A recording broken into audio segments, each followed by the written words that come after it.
making pepper roti. But can you guess whose kitchen I'm in?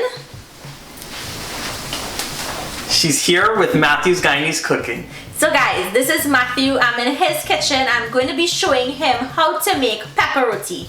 He's always heard about it, now he wants to taste it. So I'm going to give him a lesson in how to make it. I'm really excited, guys, so we're going to get into the recipe now. Let's get going. Okay, so Matthew, these are the ingredients you'll need to make the pepper roti, right? So here we have the potatoes that we boiled in salted water, lightly salted because we'll salt after. And you want to mash it up as fine as possible. We'll need some extra salt, minced garlic, some chopped bandanya or culantro, some finely minced or chopped onions. Here we have wiri peppers. We had to put our little Guyanese twist on it. Right, or you can use a Scotch bonnet or habanero. Yep. We have some grated carrots, and we have here some Geera, which is roasted cumin seeds that have been grounded into a powder. And you'll need a little bit of oil to saute. So Natasha, we have to address something. I noticed that you said potatoes, but we don't call these potatoes. You call them aloo. So to your saute pan, go in with a little bit of oil. So I'm going to go in with the onions first. We're going to allow this to cook for about a minute. Let it get soft and let the sweetness from the onion come out. Okay, so once the onion has been going for about a minute, you're going to go in with some minced garlic. And of course we didn't add the garlic in with the onion because we don't want it to burn. Right. Now I'm going to go in with the peppers, the bandanya, and the carrots. Okay, so all you have to do now is just saute this for about 5 minutes, let the carrots get tender. And the reason why we're sauteing the ingredients is so that it adds more flavor to the pepper roti. And this smells really good, guys. And if you wanted it like really spicy, you add more pepper. And you can even make this without putting the pepper, but then it's not going to be pepper roti. It'll just be potato roti. Okay, so that looks perfect. So let's take it off and cool it down slightly.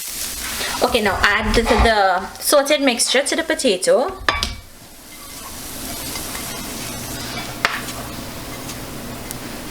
I'm going in with the Geera. And all you have to do now is just mix and combine. So we're going to go in with a little bit of salt because we lightly salted the potato when we boiled it. And mix, and then we'll taste and adjust. Okay, so now we need to go in with some cheese. And you can use your favorite cheese, but in Trinidad we like using the New Zealand cheddar cheese. And you're just going to mix that in.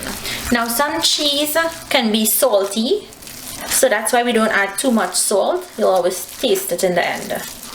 So Matthew, the next step is we have to roll out 2 paratha loyas. Now guys, the recipe for the loyas, it's on his channel and we'll link that for you all. I also have my recipe, so whichever ones you guys want to use, that's fine. Both works really well. So just open it out to the size of your tower. You don't want to go bigger than your tower. The worst thing is having the edges of the roti fall over the tower.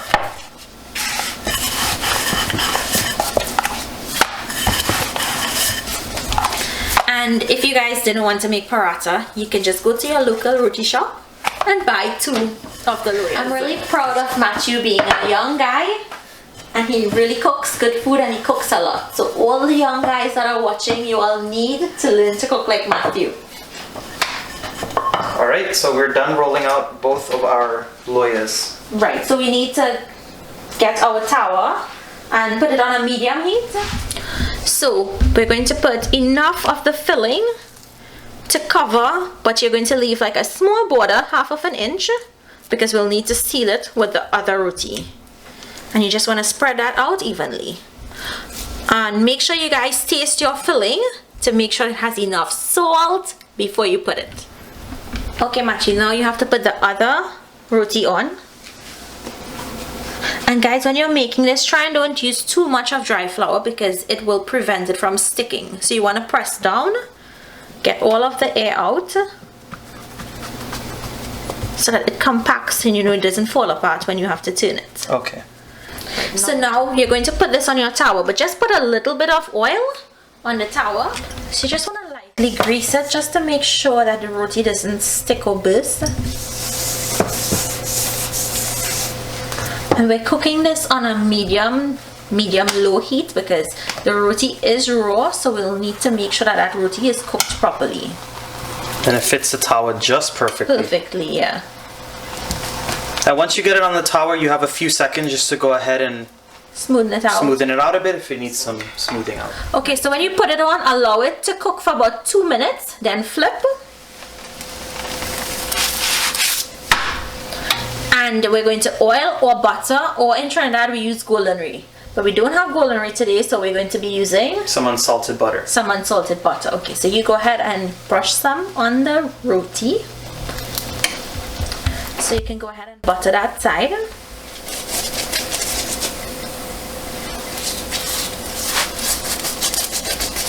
And don't be cheap with the butter, guys. It needs the butter. So this is Matthew's first time having pepper roti. So I'm excited for him to taste it. I'm excited too. So once you've oiled that side, flip it and oil the other side. Okay, so Matthew is using his hands to turn the roti. If you're a pro, you'd use your hands like Matthew. But I suggest using the dabbler if you're new to this. So guys, you see that beautiful brown color that it has? That's what you want. Now we need to take this off. And we're going to allow it to cool down slightly, and then we'll cut it into segments. Okay, so you just cut it to the size that you like. You can cut it like a pizza, or you can cut it into squares. So I've seen people cut it into squares, so I'm going to go ahead and do it in the square shape. Okay. And I hear that nice little crisp? Yes. So guys, all you have to do is repeat this process for the rest of the dough balls. And of course we'll have all the ingredients and the measurements down below, so this way you can see how much dough and how much filling we made to put this all together. And if you wanted to triple, double, or triple the recipe, you can. Or if you wanted to just make half of the amount, you can. You see how good that looks? So good. So Natasha, we gotta go ahead and give this a taste for them? Yes, you have to give it well, I have to taste it too because you made it. Okay, so now the real test is to taste it.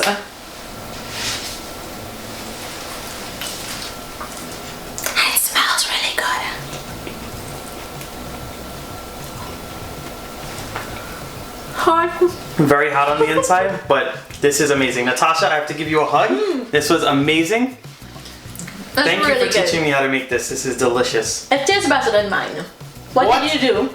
I think it's the Wiri pepper. That always adds a really nice taste to dishes. It tastes really good. So if you want to play around with the pepper, do a little something different from the normal pepper roti, they might like that too. So really this is amazing, guys. The pepper is definitely coming through. It's living up to its name. It's definitely pepper roti. And the cheese is beautifully melty inside. Do you like the exterior? I love it. It's really crispy. And I can see why they use the Prata Loyas to make these pepper rotis, because it's nice and flaky as well. So guys, I just tried Natasha's pepper roti and it was amazing. It was my first time and I really enjoyed it. I think those Wiri peppers really gave it a different taste. It definitely did. It tastes a lot different than one of those Scotch bonnet peppers. So it was a really nice change. So if you guys want to play around with it yourselves, you can go ahead and do the same thing. So Matthew's gonna be eating all of this pepper roti. Maybe he'll freeze some. Yep, I definitely will. So make sure guys, try the recipe. Let Matthew know if you like it. Leave your comments for us down below. Make sure to like, subscribe, and share this video. And we'll see you guys another day. Bye. Bye guys.